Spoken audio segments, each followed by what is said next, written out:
What's up? What's up? What's up, my party people, my fam? How you doing? This is the Pop Up Podcast, where we just pop up and we start chatting about the relevant things that are going on, things that are going on in our lives. Me and my brother Steven.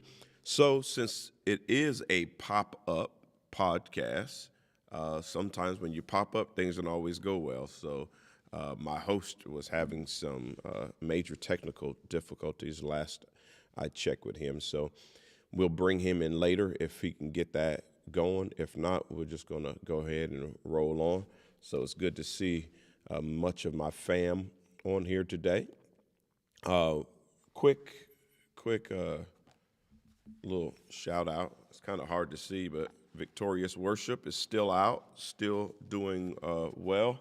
Thanks for those who've purchased a book and supported and are reading.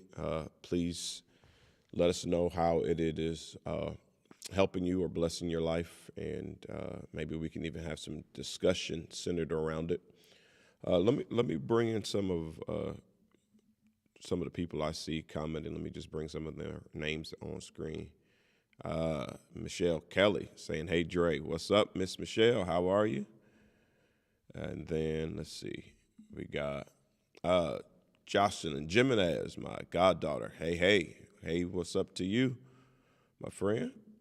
And then we have Miss Shar Harris. How are you? Good to see you. And Kevin Benford, my brother Kevin. And I know there's some other people online, so good to see all of you guys here. There's something that I kind of wanted to jump off with right away. It's in the sports world, the basketball world.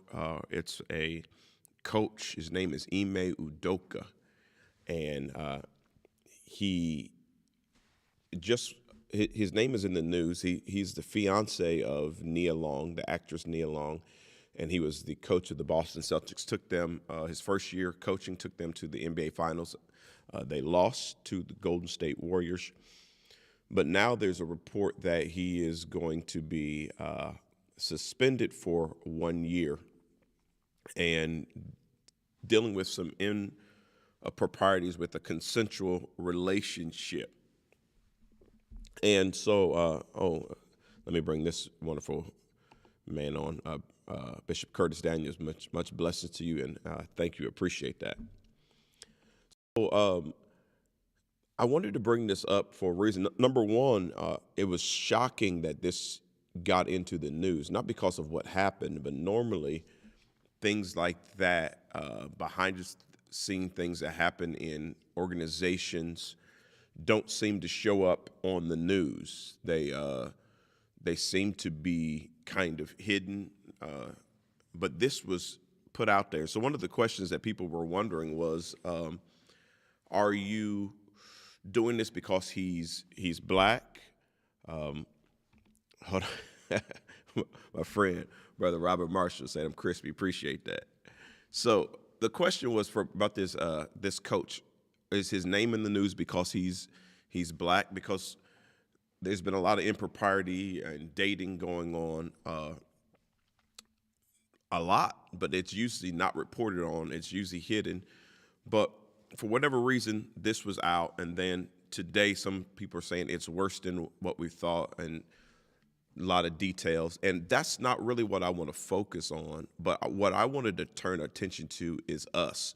Whenever we see people in the news, it's easy to point our finger at them, try to get all the tea, all the details, and figure out, man, why did he do that? Or, man, how could you cheat on Nia Long? Or, man, he blew this. Or, this don't seem right. They're throwing his name out there, and ain't nobody said anything about Brett Favre. And if you don't know the Brett Favre situation, he was a famous white Hall of Fame quarterback who's in a welfare scandal where he's stealing from the poorest state, Mississippi, to help build his daughter's volleyball team. So people are comparing and contrasting. Well, nobody's saying much about that, but this guy is out in the news. And so when those things are happening, what I think is important for us to do is to strip away all that's going on externally and start looking internally and ask yourself, if that was me, how would I feel? What would be going on in my mind if I was a high-profile person and boom, my name is in the news. A mistake that I've done or bad choices, it's all in the news. And I think we miss an opportunity when we just point the finger and look at, man, they shouldn't have, or he shouldn't have, or I wouldn't have, or this didn't, instead of being like, man, what if that was me? How would I process? How would I be feeling? And a lot of times when I put myself in people's shoes like that, which is what we call that empathy, it really grips me, because what I'm recognizing is we are all human. And in our humanness and in our humanity, there's no telling what we will do without the hand of God in our life. And the larger thing that I always think of is that when you are prospering, you're moving towards success, when you're growing, when you're achieving, maybe you're knocking down your dreams and goals, it's always something to remember that there is something somewhere that has the ability to trip you up. And normally we look outside. We look at, man, the haters, my family, my relationship ain't right, or all that. But there's usually one or two things inside that could really cause you to derail. And so I think it's helpful for us to look at that and say, man, what do I have in me that could pull me down? What do I have left in me that is not altogether lovely? What do I have in me if the hot mic was on me and people heard how I really talked when I was angry, or I really talked when I was mad, or what I really felt about my coworker, or what I really felt about the person at church with me? If all of that was put on Front Street, would I still be able to hold my head up high? Or would I have some things about myself? And I think if we're honest, we all have some in there. We all got some stuff. And that's why we need a savior. That's why we have faith. But I think the larger thing to look at is really examine ourselves and thank God for his grace in our lives, because we didn't get exposed. I think, I won't say 100% in all cases, but many people have something to hide. At least one or two things that they don't want anybody to know, to see. Maybe it's something as simple as, I am just terrible with my money, or I have terrible eating habits. But I don't want everybody to know that. Or my self-esteem is so low that I'm more petty than what I wish to admit. Or I'm more envious of people than I want to say. When I love someone's post on Facebook, yeah, I'm loving it, but sometimes inside I wish it was me instead of them. We all have something that we wish would stay hidden.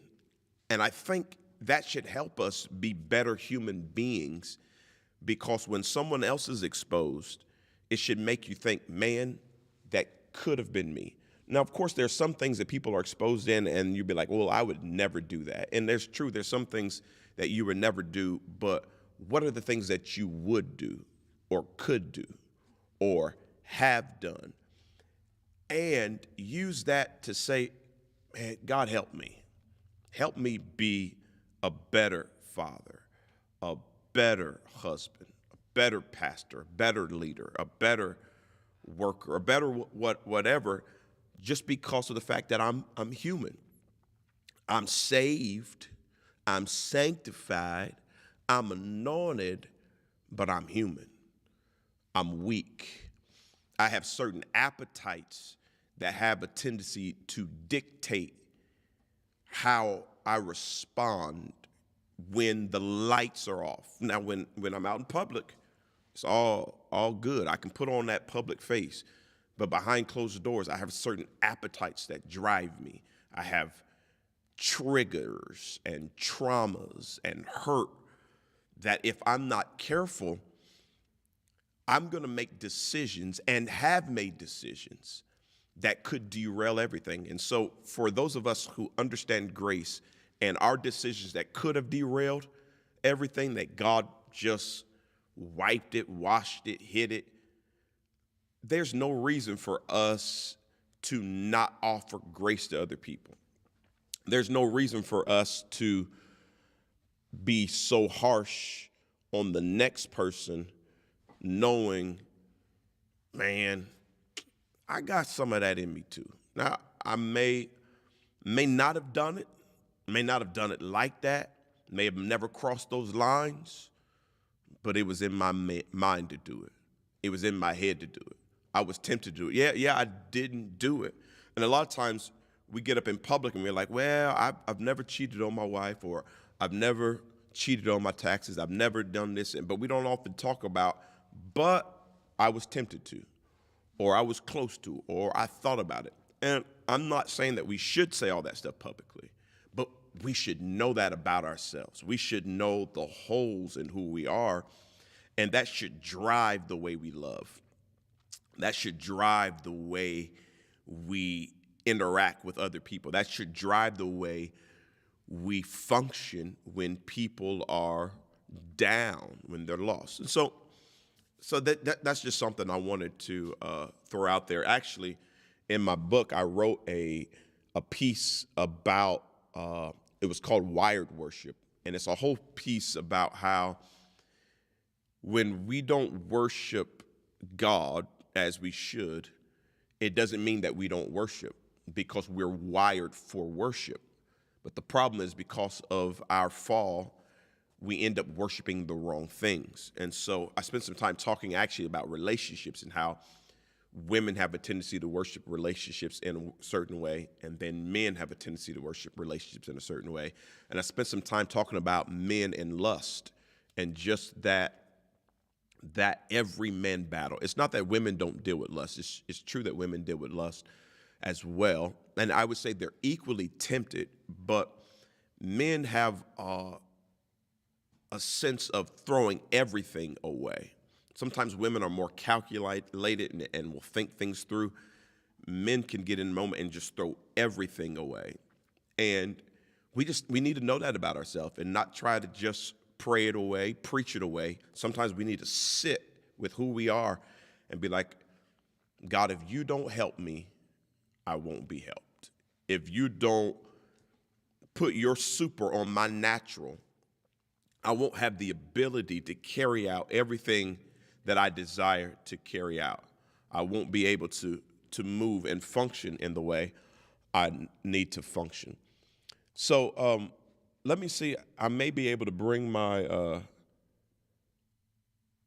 my guest on in. So I'm going to see if I can bring him in. But in the comments, while I'm trying to get him in and situated, what are you guys thinking about what we're talking about the external things that happen to people that people deal with? And have you ever put yourself in the position? What in the comments? Let me know what you guys are thinking. I see Sister Marcia saying good word. Let's see, Brother Stephen, he was saying very true. I'm gonna see if I can pull this one from Mr. Allen. We should all feel this. Don't deny it, confess it, and hand it over to He whose grace is sufficient. Wow, that is so powerful. That says in a few words what I was trying to say. I'm going to see if I can bring that back up. We should all feel this. Don't deny it, confess it, and hand it over to He whose grace is sufficient. Don't deny it. Don't hide it. Let's just be honest with it. Be honest with the tendencies, and then we're able to probably get the help that we need. And we can also help others, especially when they've blown it big, because normally there's going to be so many fingers pointing at them and few hands reaching out to pull them up. We should be the reaching hands if we know what's going on. All right, let me see if I can bring my man in.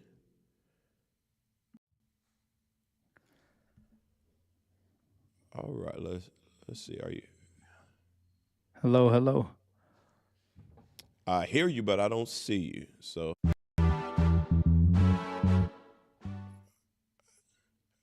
I hear you. I'm gonna see if I can get you in. I gotta. All right, there. Look What's like up? I What's up? got you. What's up? What's up? What's Man, technological difficulties. okay? Technological difficulties, but I thought what you were talking about was amazing. And I think folks are very curious about that topic of the Celtics coach there and a guy who's dating the famous Nia Long. Um, so I thought that was quite interesting. I feel like we've been sort of trained in that to know that, hey, you're not above making a mistake yourself, so you have to handle folks who do with grace.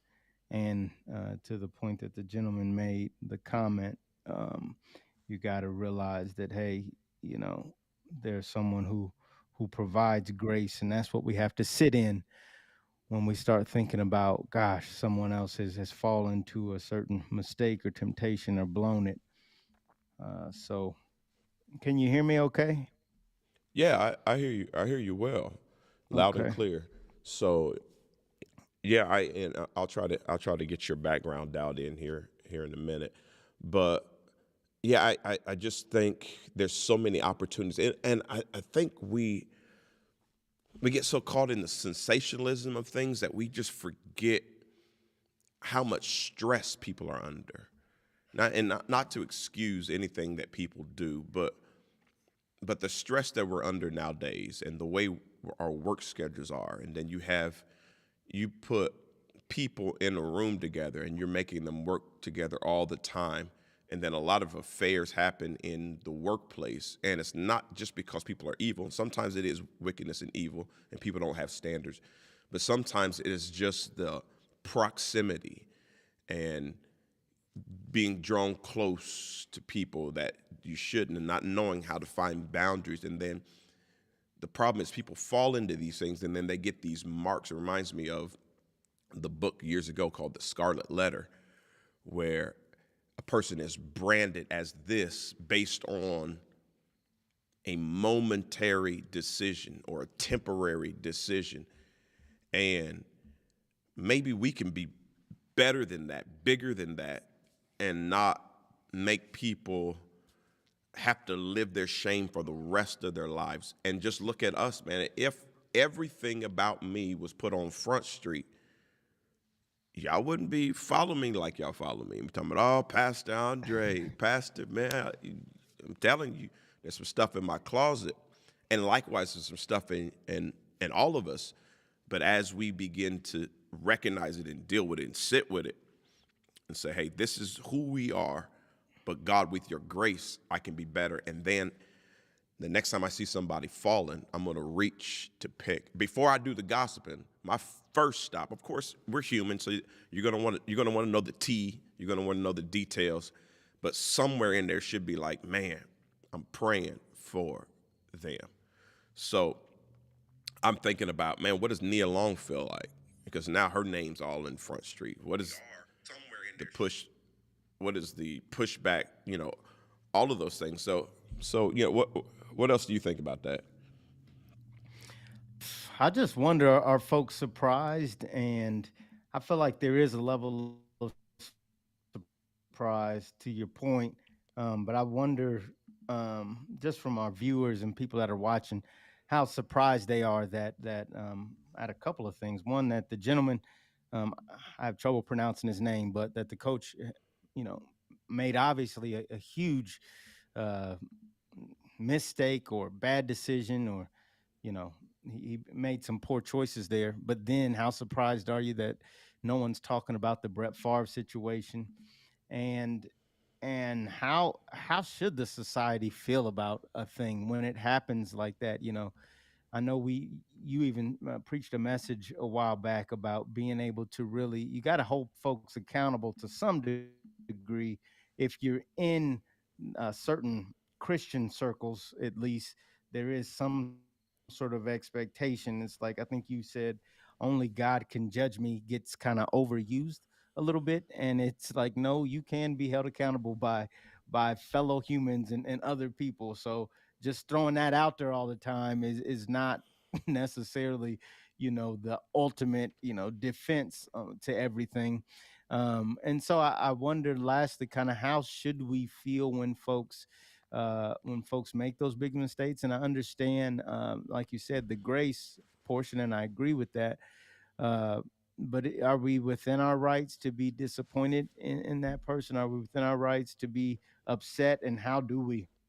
What is the balance? To me, it feels like we don't have balance. It feels like it's either one way or the other. It's either I'm going to condemn this guy. I'm going to make funny memes. I'm going to laugh about him and be like, oh man, he blew it. He really made a mistake.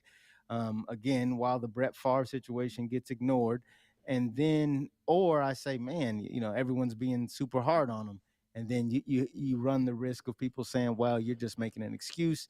And I even saw the coaching staff, when they went live on ESPN to discuss it, say, we wanted to protect the women. We wanted to really make sure that and it almost felt like the nature of our world right now is that, we're trying to not, men who have positions of power, uh, for whatever reason, can get away with things that maybe women can't. And so it seems like these guys were trying to say, hey, we don't want our organization to just be getting away with stuff. And that felt like a good thing. But is it all just because of, that's what's in right now? So that's a lot, obviously. But those are the things that kind of run through my head. Yeah, that deals with a lot. I mean, that's pretty. That gets it pretty deep. I actually wasn't for sure how deep I was going to go into this, but yeah, that makes it deep. I think the initial thing is we have to sit with who we are, but then there is accountability. You do hold people accountable. You're right to be disappointed in people. I just think that when you're correcting others or you're in leadership, you have to do what the scripture says. It says if someone is overtaken in the fault, you who are spiritual, you restore, considering yourself. So, like, I've noticed this even with my children. When I know as a father, I need to be disciplinarian at times, and there's times where there are things that cannot be tolerated, and I need to step in, say something, and I'm well within my rights to do it. And you have a teenager who's got a little attitude, and he's eating your food, wearing your clothes, sucking up your air, your electricity. Your air. It's my And you, oxygen, boy. that's right. You breathing my oxygen. so you, you're not going to tolerate disrespect, but by the same token, learning that maybe the way you were disciplined may not always be the best way to discipline, and evaluating, and afterwards sitting with yourself and said, okay, did I do that out of correction, or did I do it out of anger? Did I do too much? Am I even looking at possibly what's going on in his life? Yes, I'm yelling at him, but have I showed him that I love him, or showed her that I love him? And I think if we all bring all these thoughts to the table as humans, it would help so much more go a lot smoother. Like, yes, you have to discipline. Yes, you have to call out unrighteousness, even sin, lowering the standard when you're disappointed in people. There are certain things that have to be done, but how am I doing it? Am I doing it because, oh yeah, if I pull this person down, I can go up? Like me as a pastor, when other pastors fall, am I excited to get the tea because that's one less person I got to worry about? So that listen, well, hey, they're going to stop buying their books. Now they can buy my books. Or am I calling it out because it is unrighteousness? It is, so just examining all those motives, I think, will help us, especially when we see anything in the news, examining those motives, examining how we feel, and walking that line and seeing, okay, what am I learning from this? What can be learned? What can be gained? I think all those things have a great level of beauty in it. Yeah, I wonder also if the young lady that was involved in this situation, if what her discipline was, if any, if she was a part of the staff and she obviously knew the rules as well, what was, you know, I just think about that, and I can find reasons why maybe they don't bring it up because he's in a very high position as a head coach. But when you're disciplining and when you're letting people publicly know about, hey, this is what is going to happen. This person is going to be suspended for an entire year, and I didn't hear. Maybe it was announced, but I didn't hear other disciplines for other staff members. I wonder about that too. Is that the right way to approach it? Why are we not hearing about any disciplinary action that might have need to be involved for the other person that had made choices along with that gentleman? Yeah, that's interesting, and we don't have to stay on this topic too long. But I'm also thinking of uh, the position that the organization is in. That's not an easy position for them, so they've got to figure out how do how do we discipline, suspend, what do we say? I think that's another beautiful thing to remember is that sometimes when you don't fight temptation, I've seen Kevin Benford talk about fighting temptation. Sometimes when you don't fight temptation and succumb to it, doesn't make you a horrible person, but it can cause a lot of trouble for a lot of people that are connected to you. So now the Celtics organization, everybody in there, now they've got to figure out, okay, they got to walk all these tight lines. And all of that was because of decisions made by somebody else. And so while you want to offer grace, you do have to remember that you can be the domino that causes so many things to get knocked over, so many things to fall. So you use these lessons to learn and say, man, when I'm in this situation, hopefully I can think far enough ahead to see, man, who will I hurt? What Yeah. will I mess up? How will I dump a bunch of stuff in somebody else's lap? Uh, as a father and a pastor and a husband, there's certain mistakes, man. It's gonna cause the church issues. It's gonna cause my wife issues and cause my children issues. Is that worth the pleasure? And if you can step back and think that, a lot of times you say, man, it just can't be that. Whatever this pleasure is, it can't be worth all the possible ramifications. So I think that's good to bring up. I like what John Harvey Allen says here. I believe something else is worth noting is the fact that sin slash committing sin comes with its own punishments and repercussions. And so, what I think is interesting is that I don't know the gentleman's faith. I don't know the lady's faith here in terms of whether they even believe in the terminology of sin. But I like the fact that we can look from the outside, folks who do believe in that terminology, and say, wow, look, you don't even have to be in a church or a pastor or that sort of thing to notice that, bad decisions are bad decisions.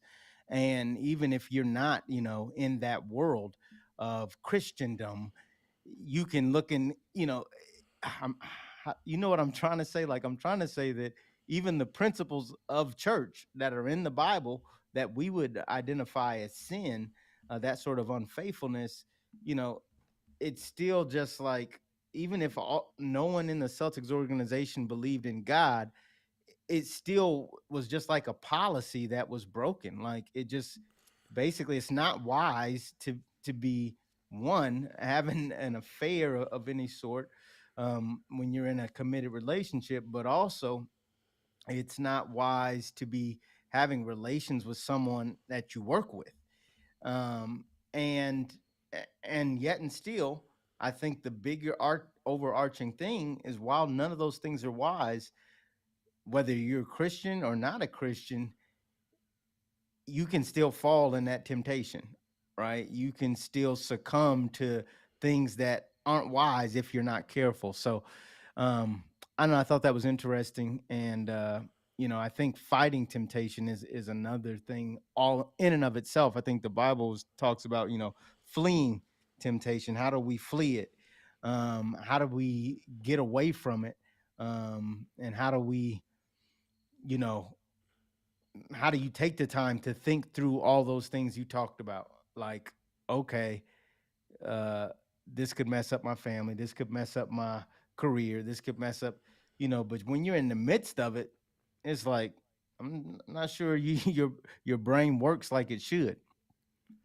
Yeah, there's two comments. One is kind of funny because it's our beloved cousin, but he makes the statement sin is good, and then he also said what's wrong with sin. But knowing him, he's being facetious. But actually he has a a good point that I actually wanted to kind of touch on because I think that we the church has messed up in the way in making everything about sin.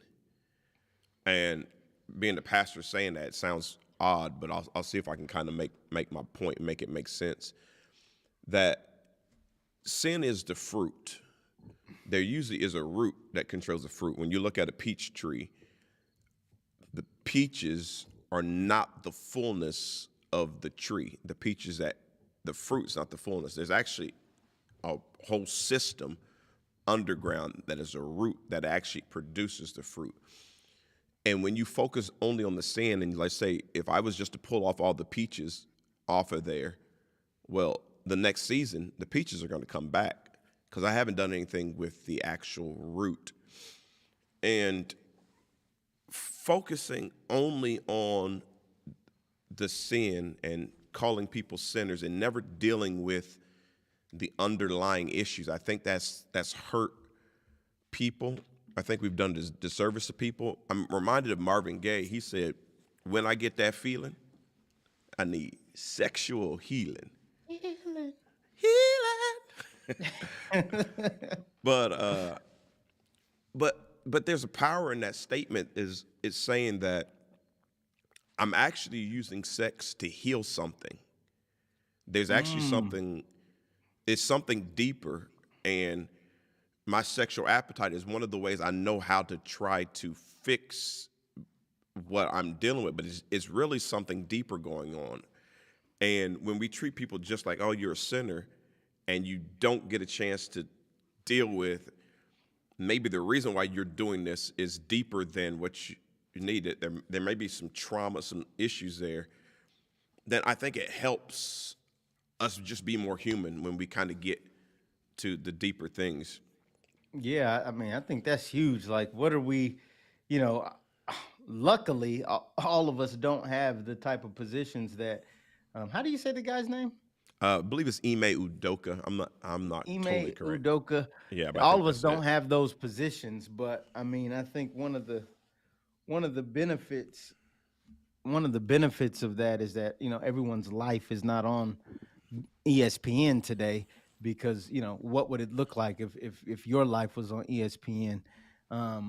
But in terms of like that healing piece, that wow, a lot of these decisions we make, unwise decisions, what are we trying to make ourselves feel good about, or that it's a place where we're hurting actually, and this is the only way we know how to, you know or it seems like a quick fix to be that healing, when it's not a real healing. It's just a band-aid. So that's deep. That's a deep topic. That's Yeah, wow. and I think just if we use these things to just become more human, I think we can understand people. Like I'm a totally flip subjects, totally Flip flip it. subjects, but I'm looking at like our whole political system and the divide, the political divide, and I totally disagree with what I would call Trumpism. Bob, I totally disagree with it. But I have noticed something. So at my job, because of the divide of of what people believe, they came up with an idea that they would alternate months with the news cycle. So on one month, like last month, CNN came on. This month, Fox News comes on. And then it's every month it alternates. And so as I'm in my office sometimes, my work office, and I see the news come on, it's amazing to see how they shift and slant things. They'll talk about the same thing, but they only talk about one side. Fox will slant it one way, CNN will slant it another way. But as a human being, if you only listen to one of them, it's easy to regurgitate what you heard because as humans, we're susceptible to what we listen to. And if Right. you don't have a broad range of learning how to glean from broad things, and the point I'm bringing up is the fact that I look at sometimes some Republican talking points. I'm like, man, these people are crazy. What's wrong with these people? How dumb can you be? But then when I sit and think about it, is if that's all that I listened to, if that's all that I heard, it would shape the way that I thought. So as a human, instead of being so mad at the other side, sometimes it's better to sit back and look and say, man, am I doing the same thing on my end? Yeah, okay, I think they're crazy because of what they believe. But let me sit and watch what I'm listening to. And I see the flaws in what I'm listening to. I'm like, yeah, that that's kind of false too. So like we have so much more in common than what we understand, but we have these outside things that begin to tear us up. And then as humans, if we can just strip away that and just start recognizing just the human experience, we could figure a lot of stuff out. We could get through a lot of things, but we're gonna have to start with us. We're gonna be that have to be like Michael Jackson, be that looking at the man in the mirror and I'm asking him to change his ways. And that's kind of what I've been reflecting on is regardless of what's going on with everybody else, what are my weaknesses? What are my triggers? What are my traumas? Where am I off in my thinking? And even as it relates to religion, I've heard the same thing over and over and over. But is that actually true? Have I studied it for myself? Have I looked at another side? Have I even looked at another religion to see the inefficiencies in what I believe so that I can be more understanding instead of being like, man, how can somebody believe in Buddha? You just dumb. You going to hell. Or can I just pause for a second and be like, if I grew up in India, would I have the same belief? If I didn't grow up in America, would I have the same beliefs? And then you begin to find common ground, and that's where we grow. And I'm all about, in this season of my life, I'm all about growth. And I feel like we all have room to grow. Yeah, that's deep because that's level of self-evaluation, that level of looking inward and being willing to admit that maybe I don't have all the answers, I would say is the key to continual learning and development, which is basically, it gives you at least, I would say, for sure that you can um, not be as biased, I guess, as the next person.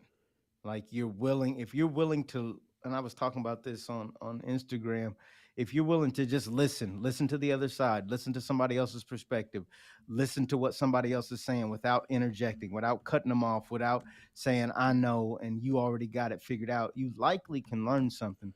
So I think that is what we take from this as, if we're at our most mature level, we take that, what, this gentleman messed up and he's on Front Street, but let me handle him and let me think about him with compassion and with grace, because who knows when I might fall in that situation. Of course, I don't want to, But again, you have to think about, what sort of compassion would you want somebody to have on you if you made a mistake, because you're not above mistakes. You're not above the human experience. You're not above, probably being in love with Nia Long, but still making that type of mistake. And how do we, and I know I'm kind of jumping back and forth, but that sort of looking at both viewpoints, even when you talk about the political, uh, that's really mature. That's like a lot of growth for someone to say, all right, I'm going to watch CNN and I'm going to hear Fox, and I'm going to see both of these views. And then if we take it even a step further, just like the gentleman, we assume there was some sort of lust and desire for another partner, and there was an affair. We as Americans, or as people, and probably more slanted to Americans, we have a desire to see the hero fall. We have a desire to see the mess, the argument. It's like, I want to hate all the Trump fights, and I want to hate all the Democrats or liberals. I'm looking for where they have gaps, or where their argument doesn't make sense, because there's a almost a lust for that, a lust for argument, a lust for disagreement. And I think if we were at a more mature level, I think we would be able to take more of that with a grain of salt. We wouldn't just take what we hear on the news and be fully slanted, knowing that the news is meant to keep us interested. Like, they're going to do and say whatever to keep you, there's other stuff going on in the world besides a bomb here and somebody's car getting stolen and this, but the ratings fall when they don't talk about that. People don't want to hear about, the young girl who sold out all of her Girl Scout cookies and went and gave money to the homeless. That's going to be a 10-second segment. And then there's going to be 2 hours about tragedy and politics and this and that and this. So it's like you kind of blame the folks producing the shows, but we got to look inwardly back at ourselves and say, man, we have a population that desires to see these sort of things. That's why they're producing that type of shows. If and I was talking to one of my cousins about this, is like, people wouldn't buy the music. People wouldn't make the music if the music wasn't getting bought. People wouldn't make the movies with all the gory and the if the if the movies weren't getting viewed. So we've got to check that inwardly too, and know that there's a desire for us always to kind of be at a lower level of ourselves, and it takes a lot of maturation and knowledge and seeking to be better and develop for us to seek something else. Yeah, there's a whole lot of truth in that, and sometimes I think we you remember that show, Jim Carrey show, The Truman Show. Yeah. Sometimes we forget that we're like the experiment. Been we're the big experiment, and sometimes the media and they push us. But as we learn to grow, like you're saying, we can have some wisdom to know when we are being swayed and pushed and pulled, uh, and it's human. Like you said, it's all human. That's why marketing is very detailed. Marketing is actually psychological, because the human psyche is weak to certain things. We can be swayed, we can be pushed, and not all of that is bad. But as you begin to grow and mature, you begin to want to march to the beat of your own drum a little bit, to the point where you don't do what everybody else is doing, and you have uh, some reflection. And I think when it comes to failure, that really helps, that reflection, because whenever you've had a situation and you see someone else in a situation similar, and it brings back similar things, it gives you a moment to reflect. If you're mature, other people are like, man, shoot, I'm glad they talking about them. They ain't talking about me no more. Now, I'm off the hot seat.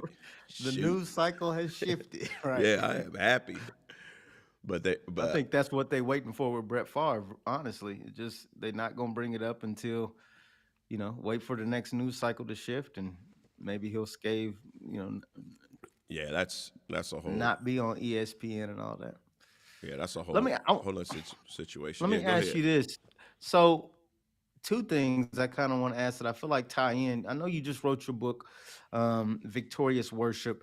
So, how do you, as someone who's been married, who's been faithful, who's been committed to developing as a person, committed to like showing others grace, or at least having that perspective when folks fall, how does like the worship play into this? Is worship to God, is that help you not be someone who falls into temptation? Does it help you fight it?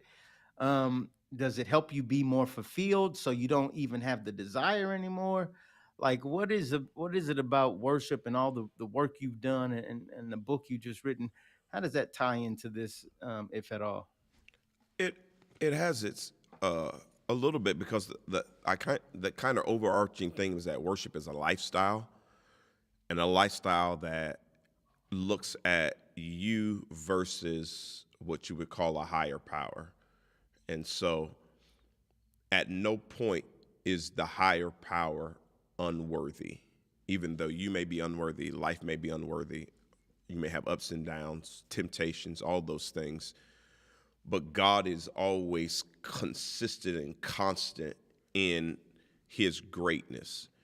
And so the idea is to take your eyes off of the immediate, whatever you're going through, and put your eyes on that which is great. And what that does, that makes you reach out and worship it, because I believe we're created for worship. In other words, like when we see something that we find amazing, we respond. You put guys in a room watching a basketball game and somebody dunks in a crazy way. You see people jump, leap. It's just like it does something to us. Like, man, I can't believe it. That was done. That was awesome. That was incredible. We're made to worship something. You go on a vacation and you see beautiful mountains, the beautiful ocean, or you see a beautiful mansion. It just does something to you. We're made to worship in general. We're triggered for worship. But if we could worship this unseen thing in the sense of how he relates to us, that man, my life should have fallen apart, but somehow I'm still here. And man, that I can't attribute that to anything that I've done, but maybe it's that God has been good to me. And so as it relates to like temptations, I'm a red-blooded American male, African No, American male. but you a pastor. You're not even you don't even get tempted. Yeah, yeah. Wish that was the case.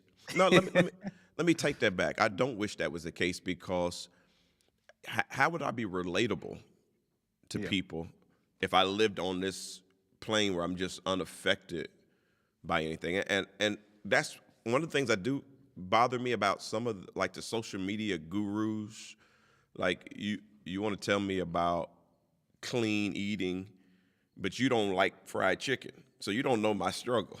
Yeah, you can tell me about clean eating, but you're not tempted like I'm tempted. I need somebody who like cake the way I like cake, and like weed the way I used to like weed, or like women the way I did, and be honest and tell them that, look, there are times that I'm weak, but I'm trying to look at my worship for God and say, okay, is this the healthiest way to reflect what I feel like God has done for me?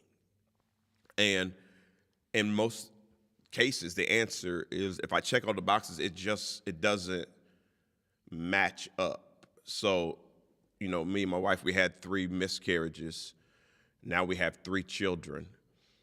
And so the idea that I show up with another baby, it's not that God couldn't forgive me, but it's just like, man, after all my wife has been through with having children, and God has helped us get through that, and now we have beautiful children, do I want to throw this salt in the game by doing something that's going to bring just a whole nother level? It's just like that doesn't reflect what I feel like God has done for me. So I fight it from that standpoint. It's like, man, it's not that I wouldn't want to try it or try to do something different or be different. There's days I wake up on Sunday, I don't want to go preach. I want to sit back and put on my pajamas and watch football all day.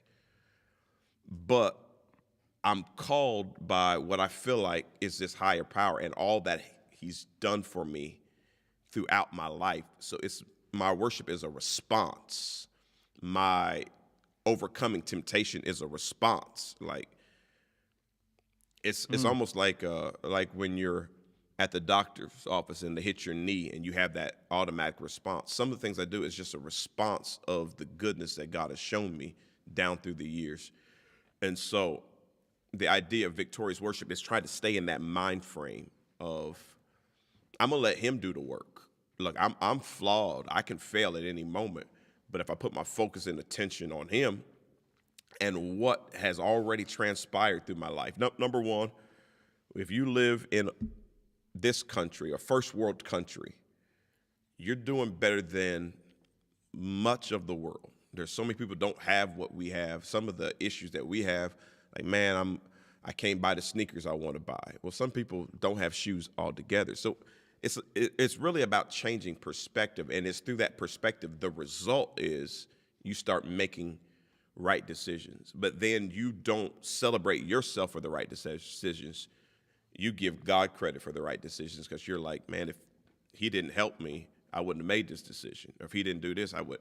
So so the idea is not really about, hey, I've overcome such and such or I've not done such and such. It's just like I'm a mess.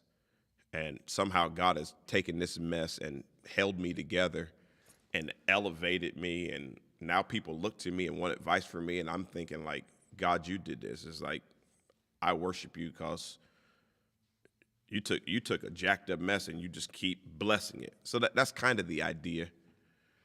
I like that because I feel like when you and I'll try to say it like this, like when you look at the unexplainable in your life, you're like, man, how am I breathing? How did I wake up? How did I not get in that accident? How did this good thing happen for me that I couldn't have made happen for myself? How did this opportunity, this door open?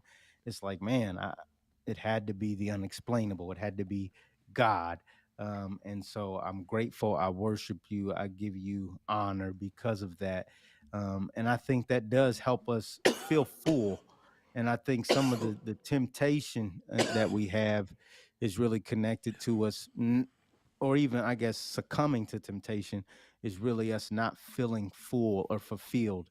It's like I don't feel full. I need something. I don't feel happy, and I need something. Let me go do this. Let me do that because I don't feel full. But it's like when we like can connect, and I'm not saying I'm the perfect example of this every day of my life either. So don't get it twisted. But I do know that when you really give that gratefulness, that honor back to God, it does. There's a fulfillment there that you can't get from anything else. Like especially I think about the guy we've been talking about the whole time. Like there's probably, and I don't know his faith, but there's probably in this dark moment, in this, what can hold him together, and it's the unexplainable. It's God. That would be my advice to him if he was my homeboy or something that was going through this. It's like, man, you just lean on God because people. What makes me think also, and I don't keep jumping back to this, but people will be gunning for you. Like this guy just had one of the best seasons ever as it relates to his profession, right? Just killed it on that stage. Yeah. And you know, well, one question that we didn't bring, I'm wondering how did he get caught? And I'm guessing somebody somebody was hating on him. I mean, that's what we would call it. Is somebody probably snitched on him, told on him, maybe for good reason, maybe they saw it or whatever. But it just makes me think again that all that stuff comes at you at your height. Like I think Denzel was talking about with the Will Smith thing. It's like when you at your peak, when you about to first get your first Oscar, now you end up slapping somebody on the stage. It's like, man, the devil is something else. Like, these evil thoughts, these things are that, like, how did I end up doing that? And I think sometimes we get misaligned because we don't have that daily worship thing going on. We're not as connected. We're connected to a bunch of stuff that doesn't make us feel full, doesn't fulfill us. We're connected to a bunch of stuff that if it's not the right type of relationships, if it's not the right type of profession, if it's not, you know, if it's not pointing us back to God, we feel unfulfilled. And so we find ourselves in areas and don't let us win, because it's like I said, he had a great season, didn't quite get the chip, but he got really close. And that's great for a first time coach. But it's Hmm. like, boom, here come the devil, here come the evils coming to get you right when you at the height of what you're doing. So I think that worship, to your point, will help us kind of stay in line if we can get that daily dose of it.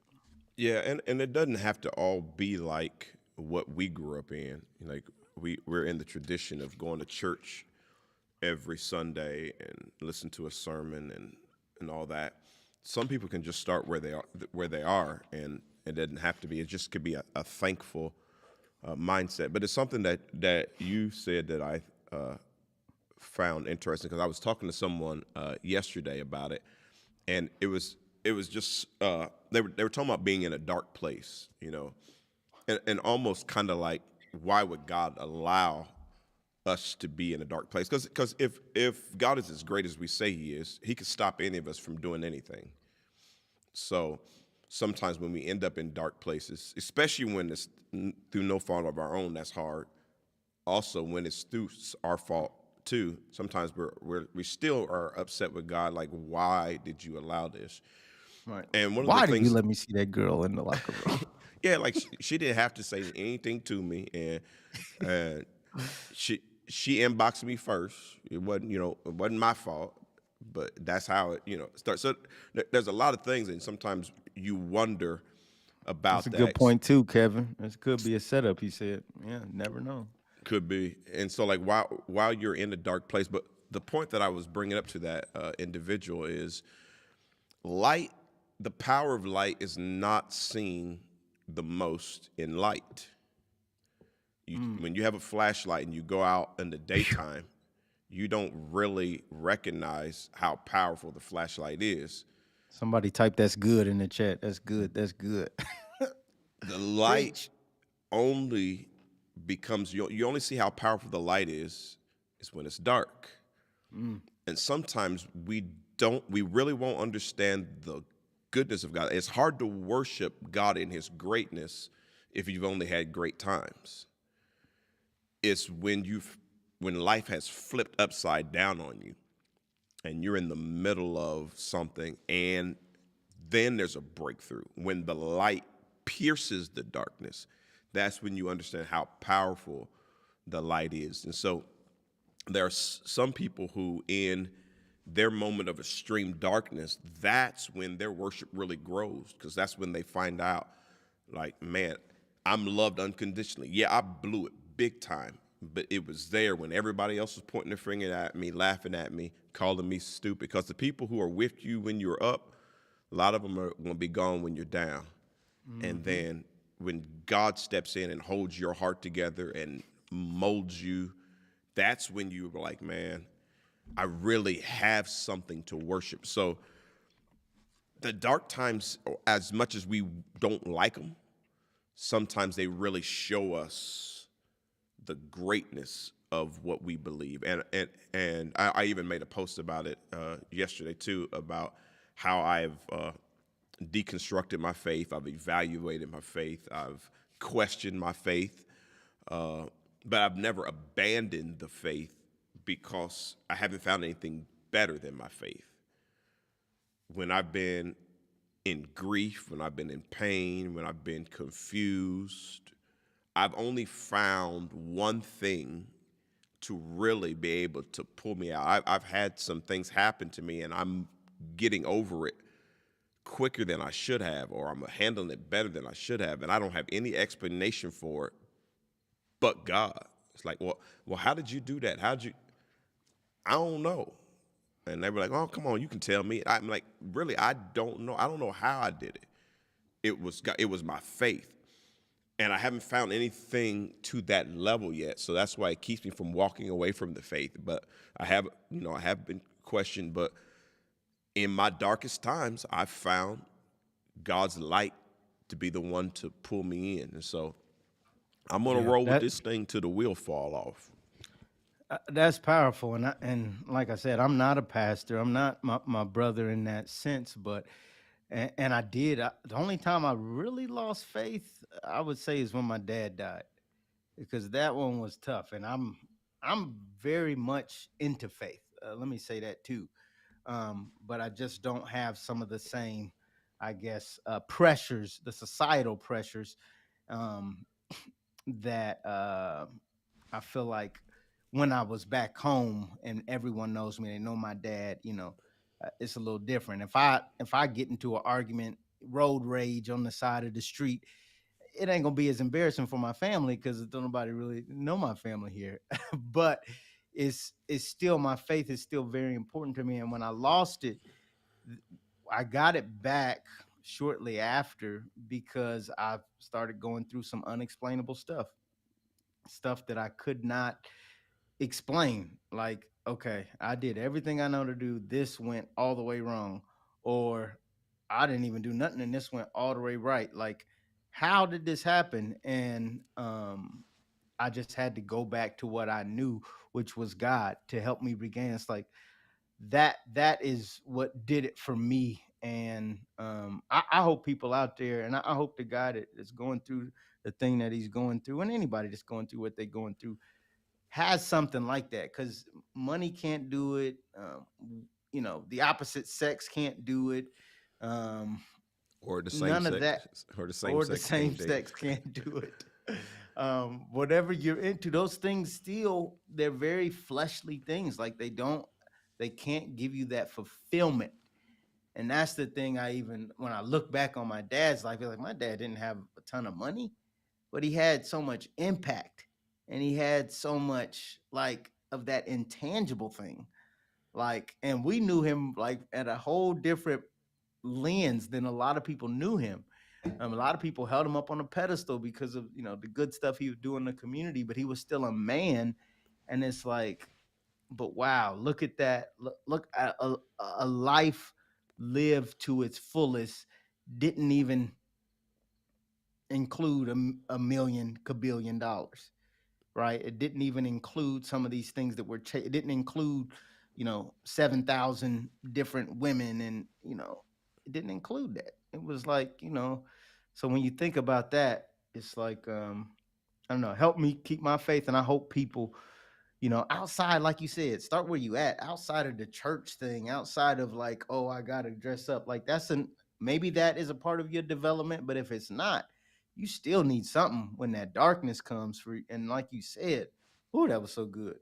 You do not understand the power of light. I'm talking too much away from my mic, probably, but you do not understand the power of light until you really see it in darkness. I just imagine somebody in a tunnel and you can't see anything. When that light hits, you'll never be more grateful for light than that. So Yeah, I think that's just you look powerful. at you look at just your just the front facing camera, not even your flashlight on your phone, the front facing screen, and you have brightness you can change.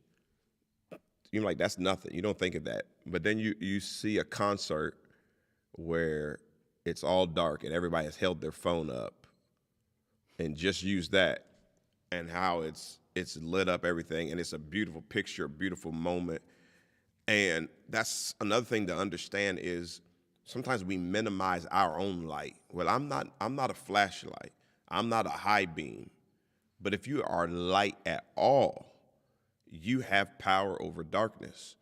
Mm, And if the lights can come together, if we can stop fighting each other and the lights can come together, we can make our way out of a whole lot of darkness. And even to go to your phone flashlight, which isn't the greatest, but it can get you out of a dark spot because yeah. that's just the way it is. Um, what's interesting is that we are in the process now that our father started slipping away from us. We are coming up right in the year. These months are all quite fresh and very possibly triggering. So I'm going through my life and I'm thinking, I should be more fragile in my head than I am. I still have my moment. I'm still angry. I got moments, but they're moments. They're not. It's not like a whole season. It's I'm sometimes I'm amazed at the response that I have. I keep thinking the fact that he handed the church over to me, and so many of the people that he pastored first. They didn't choose me, they chose him. And so he leaves the scene, and I've got all these people that they need guidance, they need encouragement. But I'm a human, I need guidance, I need encouragement. And conventional wisdom is like, let's just shut down church for some weeks and months. Let us all just try to heal. Let me go get some therapy. And there's nothing wrong with that. Those were viable options. But there was something in me that was like, he handed it over to you for a reason. You can do this. You can stand in front of these people and you can all heal together. And I'm like, man, this is challenging.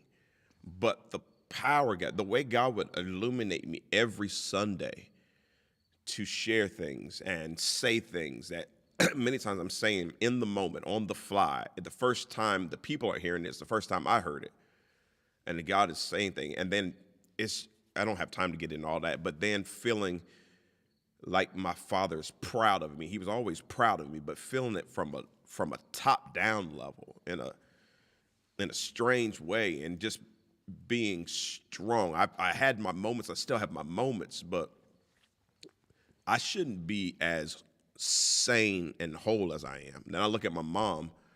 She shouldn't be as sane and as functioning as she is, but for God. And so I'm not really super super religious, and try to force what I believe on everybody else. I'm just doing what works for me. And as for me and my house, we're gonna serve the Lord. Serve the Lord.